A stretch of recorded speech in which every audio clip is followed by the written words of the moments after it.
An taistilí a héan síro gaile gur bhóthar choisiarige, ní héan úna má bhúlan ára sé, gur láimh le bunda ráin, nó an trábhúr, nó baicelar níos léic san fels a bhíonn sé. Is dachar dó a haulú go bhfuil sé méal na Gaeltachta is mó agus is bríomhar a Gaeilge in éiring. Ceantar trasóireachta agus níor lucht na Gaeilge bhítar a freistal. Ach nuair a hrisin sé an spidéal, chin sé cóirthaí na Gaeltachta na hímpel, fiúháins na siopaí trasóireachta. Well, dan tá arháin mhórtag ar a spidéal le scór bliana nús. Tá muinte na háte a déana anmhaithe is ar torasóirt. Is á torasóirt é an spidéal go bónúsa gan is. Agus ní is gom an chun más le chun dochan atá sé ann. A ceapan a héin go pasna go sé déana má go náit, mar tá sé a gáardú caidan martá na díine. Pól ó Fuil, idir scoile agus fearceannis an chaláiste Gaeilge déanaí a Connemara. Déanann níos mó ná 1000 dalta freistal ar a chaláiste seo gach saora. Well, as tribadar mé a ceart agus hána mé seo níideoch sios go dó. Thó me teach nua agus déigín go heala in sin, agus níos sin thó me teach íochta. Agus an bhrín seo héis 3 bliana thóg me an chaláiste seo, chaláiste organ ar a groch, 3000 siar an spidéal. Mar le tionsclíocht tá muid má go leor an seo sa spidéal, tá monach an réáin a bhain agus níos tá monach an mármar tá sa hir a groch. Agus cumála sin tá muintear na háta seo in an go leisteach a Gaeilge agus obaráil có péanna stéann, fágann sin go bhfuil riamh airgid a scap sa geantar. Dar nó sé an deach is mó tá sa geantar seo na chósa isce. Gan isce ní féidir go áte be. Tá muidilegann seo i bracha taibhreacha beag go bíidecha agus 3 sa savra agus dar nó ní féidir fada chuir le torasóireachta nó séasúr na torasóireachta nó aon déan tús nó aon monach nó tada gan isce agus caithmuid isceáit. I mala na hain 6,000 slír a taobh de chaláiste lorgan, tá sampla den nua Gaeltacht. Tá an fuirígnamh seo site i gceatlár Connemara. Is díl spéise é béidir gur fearrán cheantar a thógé.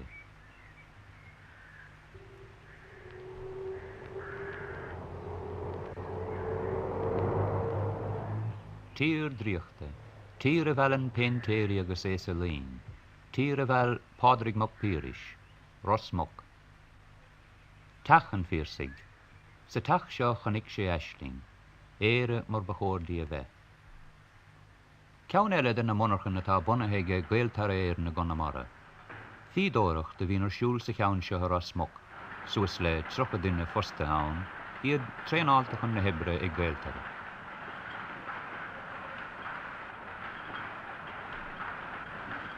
An stáisiún ginún electricus ag scríb.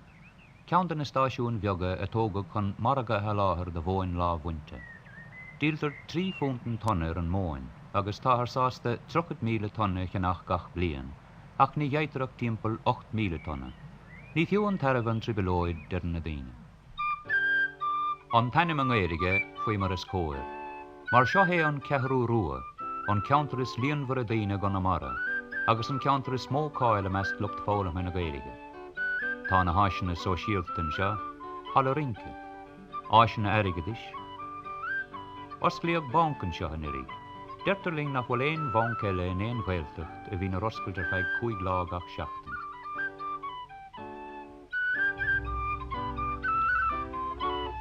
Táring óra rugach sa ceathrú rua is sé pádraig ó Caháin.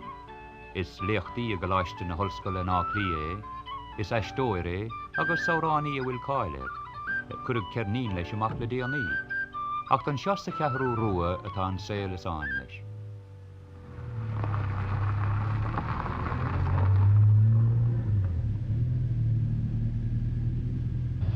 Deirtar go bheith seán paráiste is mó daon ar fad san Gaeltacht. Tá an talla go donán, chu don agus tá áite be.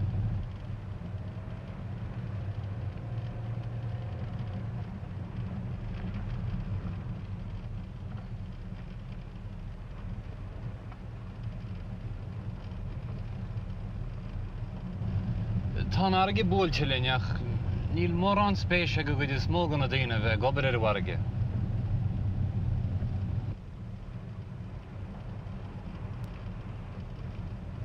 An sin churamar ceistéil fádra.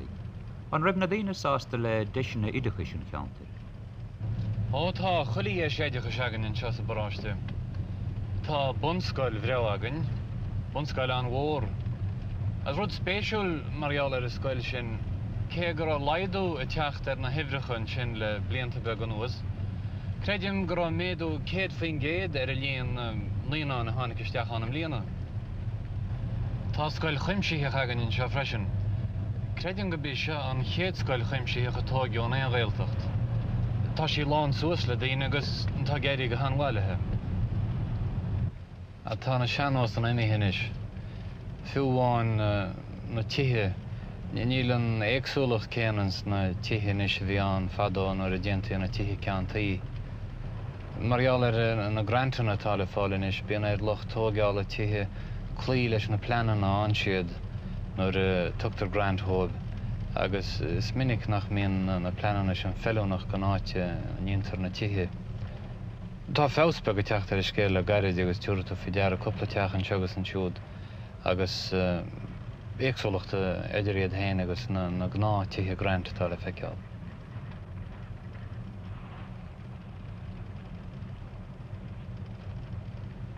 Ní ar thuairistil mór bháin ná ar thuairistil beagach ar a dohairins siad ach fan siad beagán an segus an siúd.